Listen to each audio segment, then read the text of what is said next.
Today we've got a freak up story involving pizza pops. What even are those? We'll find out in just a bit. But first, today I freaked up by not knowing sunscreen chemistry. So this story actually starts in June. This summer, I happened to be going on 2 vacations, which has never happened in my life. In June, I went to Sweden and Norway for a choir tour, and in August, I went to Maine, where I am now.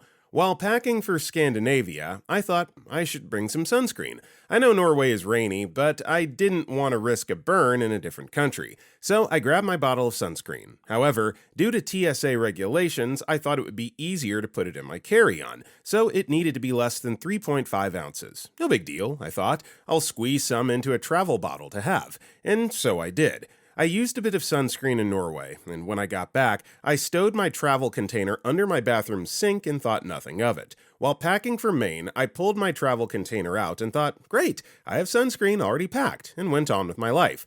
I get to Maine, and day 1 is gorgeous, sunny, breezy, and with a low tide at noon. It was the perfect beach day. I slather on some sunscreen and away I go. Throughout the 6-hour day, I reapply about 5 times. I think, wow, I'm doing so great at sunscreen. I'm not going to get burned and it'll be great. I'm sure you know where this is going. I get into bed and I'm a tomato. I don't even burn that often, but I am crispy. I'm trying to figure out why and decide to do a little Google digging. Turns out, sunscreen loses effectiveness if not kept in its original container, especially for longer than a week or so. So I was effectively spreading useless white goop over myself for 6 hours. Well, yeah, that's tough. I mean, I hope at least the sunscreen was scented, so maybe you smell good despite looking like a tomato. I don't know, that's brutal. Tough to read. Counting My Dick replied, I wish they'd sell more tiny sunscreens. In my opinion, they solve all these problems. I like to get 1-ounce bottles, easy to fit in any pocket so you can actually carry them around even when you're packing light. Only being enough for a couple good coverings is a plus in my opinion. Then you actually run out and get a new one before it expires. Also helps that it goes along with all the travel rules. Our next story is, today I freaked up by eating a cookie. So I was at a farmer's market with my dog and I see a booth selling healthy cookies. There's a display case full of cookies and a poster next to the table showing health benefits of the cookies, like it being vitamin infused. As I'm passing by, the woman stops me to ask if I want a sample and I say sure. She hands me a small piece of a cookie and I start eating it. It's a little dry, but not horrible for a healthy cookie, and I continue to chat with the woman, and about 2 minutes in, she stops the conversation, gets a really concerned look on her face, and goes, "Did you just eat the cookie?" I get really confused and replied, "Yeah, you offered it to me?" She replies, I wasn't offering it to you, I was offering it to your dog." I look up across the top of the tent and neglected to previously look at. It definitely said, Blank's Organic Dog Treats. I immediately spat out the cookie and started slowly walking away without another word. And once I was a good 20 feet away, started full-on sprinting back to my car, mortified. It's okay, OP, we've all been there. Anyone listening to this that says that they have never tried dog food before or like a dog biscuit, just a little bite, you're lying! You know you have, and if you haven't, you've at least thought about it. Come on. At least that's intentional, though, and not in this case where it's unintentional. Own Practice 9027 commented, I had a house guest once that asked if it was okay to give my dog a treat. I said yes, and gave him a jar of treats. I told him I make these myself specifically so she can have as many as she wants. Go nuts. I came back a bit later, and he was sitting on the floor with her sharing the treats. One for you, one for me. Our next story is, today, I freaked up by making a guy think I was insane by making small talk into the weirdest thing he probably heard all week. Today it was raining for the whole day. I'm also a custodian at a senior's home. I was cleaning the inside of one of the elevators and a guy walks in. We have the usual small talk conversation that started out normal. He goes, "How was your day?" And I say, "Pretty good so far. How about you?" "I just wish it wasn't raining, but I guess we need it." This is where it became weird. Deadpan without any emotion in my voice or face, I said, "Yeah, it's washing away all of humanity's sins. Just me and him, alone, in an elevator." And that's what I say. He stared at me for a few seconds without either of us breaking eye contact. He muttered a, "Yeah," then moved his gaze to the floor number display. Cue complete silence for the rest of the ride up. I glanced at him and he just looked so uncomfortable. He wished me a good day without looking in my direction as he walked out. Why did my brain make me say that? I'm not even religious. Heck, I'm an atheist. I told the receptionist about it and she laughed her butt off at my stupidity. I later saw him as he was leaving. We just did the face to each other.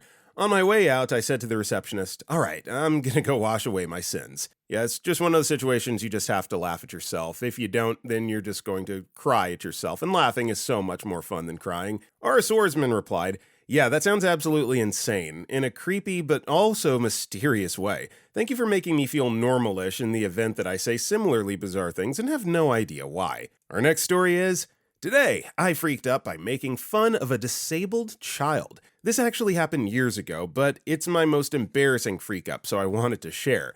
When I was in high school, I went hiking with my family to a waterfall. When we got to the top, there was a family there with a cute kid, about 4, who was running around with his arms stuffed in his shirt. He was jumping on the rocks and being adorable, as kids do, and it made me happy to see him having fun. I approached the kid, leaned over and said, "Hey buddy, where'd your arms go?" I expected him to laugh and pop his arms back through his shirt, but instead his parents just glared at me, so I walked away. That was when my mom informed me that the child actually didn't have any arms. I cried so hard I got a nosebleed, and I didn't have any tissues, so I had to use leaves to dry it up. I honestly deserved that, and worse. Yeah, dude, situational awareness. I mean, I understand you're trying to, make a joke, but if it's not a kid that you know, maybe don't quite go there just yet. Yeah, that's embarrassing. Definitely a freak up, even though low-key it's kind of funny. My Earth suit replied, "My brother did literally almost the exact same thing when we were younger. Wording was different, but same sort of joke to a sweet little kid without arms. It happens. Also, as a mom of a disabled child, I was ready to hate you, but this just made me laugh. I've had a few instances of things like this with my son, and I usually am almost doubled over when I get to say, 'Oh man, you're gonna hate when I tell you this,' because of course people are always mortified by their F-up. Poor you." Our next story is, today I freaked up by talking about LGBTQ at the dinner table. Hey there, again, I'm 20, female, and a running joke in my mother's home is that I'm gonna marry a woman. I visit between 2 to 4 times a month, and somehow, every time I come by, my brother just has to make this joke, and I don't really know why. My brother and I made dinner so we, plus my mother, could eat together when she got home. So the 3 of us are sitting at the table, making spring rolls and talking about random things. I asked my mother if there's anything interesting going on at her workplace. She said something about a coworker about to have a lavish wedding, which she's attending right now as I write this post, when my brother, 15, asks if it's legal for women to marry each other. I tell him, America? Yes. Germany? Probably. Here? No. Of course, that's when he says, "That's probably why you want to go to Germany so much." And me, who stupidly decided to reply instead of just nodding, said, "Yes, German women are very beautiful." My mother barely glanced up and asked if I was gay. I said, "No." And my brother said, "Yes, she is. But Mom, girls aren't gay, they're lesbian." Then I yelled, "You literally tattled on me for talking to my boyfriend all night. What do you mean by lesbian?" Referring to an incident 2 years ago. I'm translating this from Vietnamese to English, by the way. After this point, I don't remember the exact words that were said, but I guarantee this is the correct sequence of events. I told him there's a lot of things people can be. That's what LGBTQ, the acronym, is for, and I asked if he knew what the letters meant. He said no, and waited for me to elaborate. This is something that's common at the dinner table, me telling him what something means or a random historical event because we love learning new things. Last week's topics, Constantinople, Native Americans, and what a nice name Bao-ai is because it sounds like Shao-ai, little love. So yes, I told him what each letter was. I finished the Q and circled back to B, bisexual, and told him that I was attracted to people regardless of gender and that it fits the description of bisexual and pansexual, but bisexuals tend to lean towards one gender over the other, and it was pretty 50-50 for me. At this point, my mother had stopped eating, but she hadn't reacted, so I hadn't noticed something was wrong. She has digestive issues, so she often paused in the middle of a meal. Then my brother asked specifically about the T, and why it meant transgender instead of transsexual, unlike bisexual, pansexual, and asexual. which was a great catch on his part. I was very impressed. I told him transgender was a broader term that those who were non-binary could comfortably use. It was at this point my mother lost it. She put her chopsticks down, or slammed them down, I should say, and said she was tired and didn't want to hear that trash when she was eating. I asked her if she was homophobic, to which she said no, so I asked if she simply looked down on them. She replied that regardless of what she felt, that topic was not appropriate for the dinner table and I was being rude by talking about hooked up during mealtime. Now she's just acting super ticked every time she sees me. Not uncomfortable or disgusted because I'm pansexual, just ticked. I have no idea what her problem is, to be honest. I shouldn't have upset her, yeah, but I thought that it was a neutral topic. I've never heard her say bad things about gay people before. She talks about anything and everything she has a problem with, like teenage pregnancy, people with dark skin, pyramid schemes, etc. Yeah, this clearly wasn't intentional, not a big deal in my personal opinion, but I guess now that you know that it triggers Mom, maybe just don't talk about it anymore at the dinner table. I don't know. Bender Bus replied, "One of my frustrations with her reasoning, you weren't talking about hooked up. Imagine if you mentioned crushing on a guy and she said, OMG, stop talking about hooked up while I'm eating. It's weird." Mix and Mashed Potato replied, "Lots of homophobes think of LGBTQ plus as a kink or a weird hooked up thing, so it's inherently sexual to be open about it. It's a non-standard lifestyle choice, and not a part of what you are to them. That's how a trans woman being near a child becomes a pedophile groomer, and how a gay couple being affectionate in public somehow becomes anyone else's business." Our next story is, "Today I freaked out by turning a patient in the psych ward into a toilet paper mummy. He's going to be in there for a while. So in the psych ward, they take away your phone, which means goodbye TikTok, YouTube, and every form of entertainment that keeps me sane. Naturally, I had to make my own fun. There's this guy on my unit. I dared him to strip down to his boxers, go to the bathroom, and wrap himself head to toe in as much toilet paper as he could get his hands on. The mission comes out, walks around the ward, and screams, 'I am a mummy!' The man actually did it. He bursts out, pee covering everything but his eyes, skipping around the hall while nurses are frantically trying to catch him. I swear, at least 2 people thought they were hallucinating. I was dying laughing until I realized I might have actually screwed him over. Now the staff is probably going to assume he's declining in mental structure or having some sort of psychotic episode, when really he's just committing to the bit. I just wanted some entertainment. Instead, I might have sabotaged someone's progress report. My bad." Caught in a Tramp replied to this, "Now you gotta talk him into it again so you can scream out, 'The mummy returns!'" And OP replied to that, "Update, I'm out of the hospital now. I was admitted after my depression tried to win, but I'm doing a lot better mental health-wise. The mummy guy, still legend status in my eyes. No, but I might avoid daring anyone to do something odd in the mental health facilities in the future. I hope he gets out as well and made a full recovery. Thanks for all the laughs and kind words, y'all." Our next story is, "Today I freaked out by giving myself a chemical burn on my ear. I do normally consider myself to be a sensible 40-something-year-old woman who's had plenty of piercings in the past and knows how to care and look after them properly. Well, so I thought. I had my latest one done March, just gone, and anyone who has had a cartridge piercing knows that they can be a bugger to heal. Well, mine was healing quite well up until recently, so I decided to start giving it a clean with the solution you get only to find I had none left. I know Dettol diluted down can be used to treat minor wounds, so following instructions, I decided this would be okay. Yes, it was working fine until a couple of days ago. I woke up approximately 2 a.m. with my ear in quite a lot of pain, so in my half-asleep state, I stumbled to my bathroom, opened a bottle of Dettol, poured it onto a cotton pad, put it behind my ear, and went back to sleep. When I woke up, I was in the worst pain you could think of. Took the cotton pad off, and the skin from behind my ear came away with it. Rushed to A&E, where the doctors told me the raw Dettol had caused chemical burns, which had eaten through the top 3 layers of my skin on the back of my ear. Yeah, that's tough. You gotta do your research. Anytime you're taking medicine or applying chemicals directly onto your body or skin, you got to do the research. Sparrow Glim replied, "Dude, that's rough as heck. I know we all love those DIY hacks, but hardcore disinfectants are definitely not it. Hope that heals up quick, though. Nobody wants an ear lasagna situation." Ugh.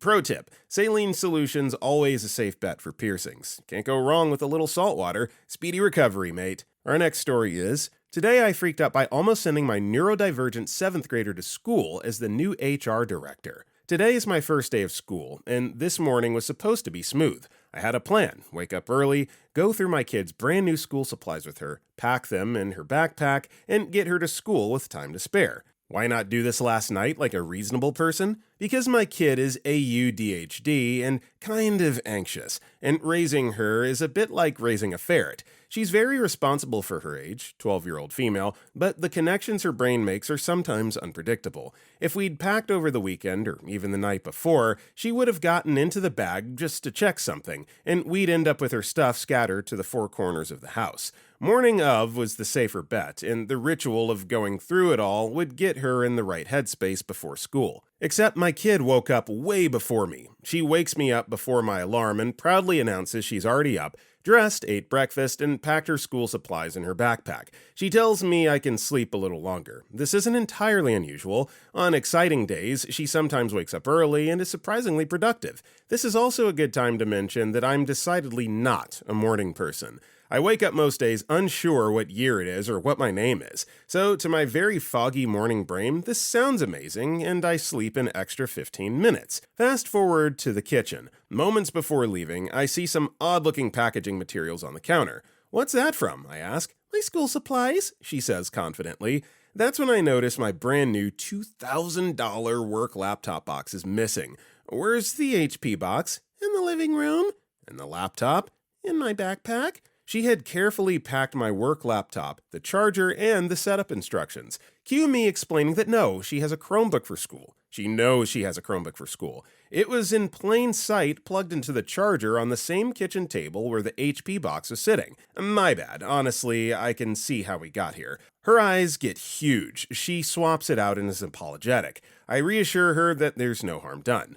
We get into the car, and I'm still chuckling over the mix-up. I decide to rib her a little bit more about it just so we can laugh on the way to drop off and start the next day in a good mood. I ask her, "What made you think the laptop was for school?" And she says, "Because it was in my school supply box." What? And that's when I realize, with mounting horror, that she never actually opened her real school supply box. Her backpack, mostly stuff from last year. At this point, traffic at her school is a nightmare because they've had construction over the summer, and even on a good day, the traffic is a bit slow. If we go back for the box, she'll be late. She insists, "Just take me to school. If anyone asks, I'll tell them we got confused." So now my kid has gone off to the first day of 7th grade with poise, last year's supplies, and a near miss at becoming the district's youngest corporate hire. Yeah, that's pretty insane, but honestly, the daughter seems like she's got this. She's got it all under control, so I would love to hear a follow-up on this very, very interesting story. Piant Genius replied, "How about today I freaked out by being organized and not bothering to set your daughter up for school or wake up with enough time to make sure she packed the right stuff. Your daughter sounds like she's doing a great job taking care of herself. She was up early, dressed, fed, and packed without you even needing to wake her. The mix-up only happened because you left your work laptop box out and didn't get her supplies ready the night before. She handled the situation with maturity. That's a win for her." And OP replied to this, "Yep, that's a good summary of why this is a freak-up. Planning ahead often looks different in a neurodivergent family because you're trying to control different variables than a neurotypical parent might. And even reasonable plans can get derailed, and miscommunications and misunderstandings happen. I was still up with plenty of time to help her sort out and adjust other things, making sure she had her sweater, got her packed lunch from the fridge, had the correct notebook with her and school schedule glued to the front, etc. We weren't rushing until the final push to get out the door, but each time I mentioned the school supplies and backpack, I got the exasperated eye roll of a very confident preteen. I'm very proud of how much she did on her own this morning, and I'm aware of exactly where I effed up to land in this situation. I can beat myself up about it and also find the humor at the same time. Our next story is, today I freaked out by accidentally kidnapping a butterfly at the fair. Today I went to the fair with my wife. We went into a butterfly house to feed them with little Q-tips soaked in nectar. My wife saw one laying flat on the ground, and we both thought he was dead. We agreed to give him a good burial, and she put him in her purse. We went on some roller coasters and walked for hours, then went home. Flash forward to home. I'm in the shower when my wife runs in and says, "He stood up!" What? Freak. He's too weak to fly, so we set him up in a cardboard box with some cheesecloth on top, so he can hang upside down and rest, a cotton ball soaked in honey water, and a straw. My wife is so ashamed. She was like, should we take him to the vet? Also, we found out he's a red postman butterfly, so we basically kidnapped a UPS delivery guy. I didn't know that you could take butterflies to the vet. This is learning new things every day.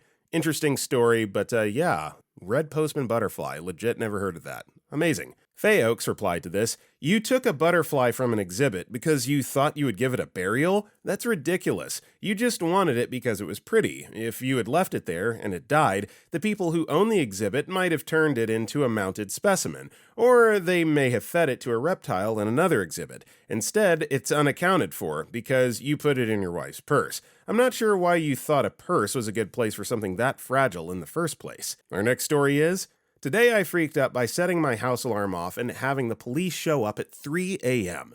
So I, 28-year-old female, live alone in a quiet little suburb where the only crime we see is someone stealing a garden gnome. I've recently moved in, and the place is equipped with a pretty sophisticated security system. It's one of those fancy systems that loudly broadcasts 'system armed' or 'system disarmed' whenever it's turned on or off. Frankly, I'm still trying to get the hang of it. Fast forward to last night, or rather around 3 a.m. earlier today. I was up for a late night snack and accidentally nudged a window. I failed to remember the alarm was set to away mode instead of night mode. Away mode means everything gets armed, including motion sensors and window sensors. Boom! Sirens blare, lights flash, my sleepy brain fumbles for the disarming code, but I mix it up in my panic. The alarm continues shrieking, echoing through the quiet suburb, and I'm certain I've woken up half the neighborhood. Meanwhile, I'm frantically scrambling to call the alarm company to let them know it's a false alarm. On top of that, I'm trying to soothe my terrified cat who's hiding under the bed. After what feels like an eternity, I finally get them on the line and provide my passcode to verify it's me. I'm a sweaty, frazzled mess, but at least it's over, right? Wrong. Just when I thought I could retreat back to bed, I see blue lights flashing outside. My heart sinks as I open the door to two very grumpy-looking police officers. Turns out that in my panic, I had taken so long to call the alarm company that they had already informed the police. It was an embarrassingly awkward 15 minutes explaining the situation, all while in my polar bear PJs and fluffy slippers. They left with a stern warning to learn how to operate the system to avoid false alarms. So now, I'm here, in the middle of the night, writing this post because I'm too embarrassed to fall asleep and face my neighbors tomorrow. Yeah, this is quite literally a false alarm. Dang, at least you know your alarm system works, but yeah, that sounds very overwhelming. That's a lot to unpack for 3 o'clock in the morning. Degeneracy replied, "I went to my aunt's one day and she had a blinking CO2 meter going. I pressed the test button to see if it was working, but I thought it would test. Turns out it set the alarm off and she didn't know the updated code. She's blind, so she couldn't do it herself. Finally called her daughter and got the code in. This was a few minutes later. Hearing no sirens, I thought we had entered the number in time, or they were called off. Sure enough, I hear sirens. It's a bad neighborhood. Maybe they're going to someone else's house. Nope, showed up. I told them what happened, and they laughed and left. We later agreed that at least you know the alarm works. I don't know why they still continue with that company. The alarm box every 30 minutes starts spewing failure codes and stuff. The company has yet to stop by and fix the issues. Years later, still not fixed. Our next story is, today I freaked out by taking my senior citizen in-laws hiking. My in-laws, male 67, female 65, are visiting my wife and I in the US from India for a month in celebration of my mother-in-law's retirement. I had the idea to take them to a local waterfall, which requires a 2-mile hike round trip, which they agreed to out of politeness. All along the way, my wife was trying to pause and convince them to let them turn around without outright saying so, but I argued that they would understand their limitations. Although they enjoyed the sight, they were struggling, especially mother-in-law towards the end. Since that day, she's barely been able to walk and is unable to bend her knee comfortably enough to get down the stairs. The pain is so bad that she's considering skipping church tomorrow, something she would never do. About to get an ice pack and planning to schedule an appointment with a doctor on Monday if the situation doesn't improve. Neither my in-laws or my wife blames me for this, but I'm so disappointed in myself. I feel like I ruined their vacation, likely the last time they'll travel to America. Yeah, OP, this is not on you. Ultimately, they made the decision to continue on. It's a tricky situation. I understand why you feel guilty. This is not your fault. I mean, just comes with the territory of getting old, hate to say it. Excitable Grackle replied, people are saying a 2-mile hike should be a piece of cake for folks in their mid-60s, but they need to consider the context. My wife and I walk regularly and are in pretty good shape for our age, now late 60s. But a few years ago, we took some visitors on a similar length hike to a waterfall in Shenandoah Park. Going down, no sweat, although slippery in a few spots, but coming back up was freaking hard. There's a big difference between strolling a few miles on flat ground versus hiking up a steep incline. Older people that may have some arthritic joints and weak muscles do need to consider whether they're up to that level of effort. Our next story is, today I freaked up by making pizza pops. So as a primer, I have absolutely horrible insomnia. My sleep schedule is incredibly bad and can be attributed to many reasons. The doctors love to pick me apart over it, but in my functional life, this pretty much means I never sleep at the same hour of day twice in a row like normal people. Today was really bad. I fell asleep at 7 a.m., was forced to wake up for errands at 12 p.m., I get home at 6 p.m., and I think I'll have a little rest since I feel like I'm seeing in 480p. So I lie down, I fall asleep. I wake up, soaked in sweat at 1 a.m. I feel like a sim with all their needs bars in the red. Turns out, in my exhaustion, I forgot to eat. Because of my sleeping issues, I know all the tricks. Walk in the very middle of the floorboards, wear big wool socks, force yourself to develop night vision because turning on the lights might wake someone up. On the other hand, morning people practically create earthquakes by walking through the hall. I get to the kitchen and I'm feeling starvation set in. I decide that the quietest yet filling meal is pizza pops. Wikipedia describes it as a Canadian calzone type snack. Usually I'll make these in the air fryer, but the ear-piercing heck it releases just by pressing the button is enough to wake the entire house. Yes, I've checked Google for a mute. This model apparently doesn't have one. The microwave's also off the table for similar reasons, so I settle on the classic, tried-and-true oven. But there's a worry in the back of my head. Our smoke detector is sensitive, like, insert political joke that appeals to you and devalues your considered opponent sensitive. It goes off without a trace of smoke, like it's also a heat and or steam detector. My family's taken to calling it the supper alarm. I chuck my calzone types in and start the timer, but pretty soon, I get downright paranoid with the detector's mocking green light.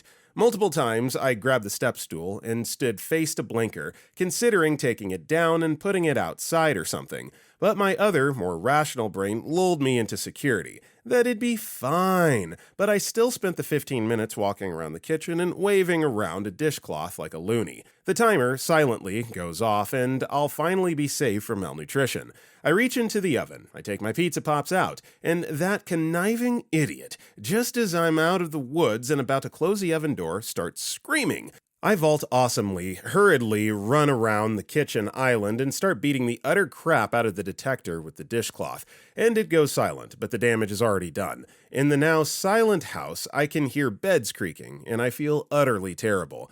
Then my grandma comes in and starts laughing at me. She wasn't actually mad, other than the cussing out the ceiling screech box, and the only thing she was remotely concerned with was that I was making food in the dark. I had a flashlight.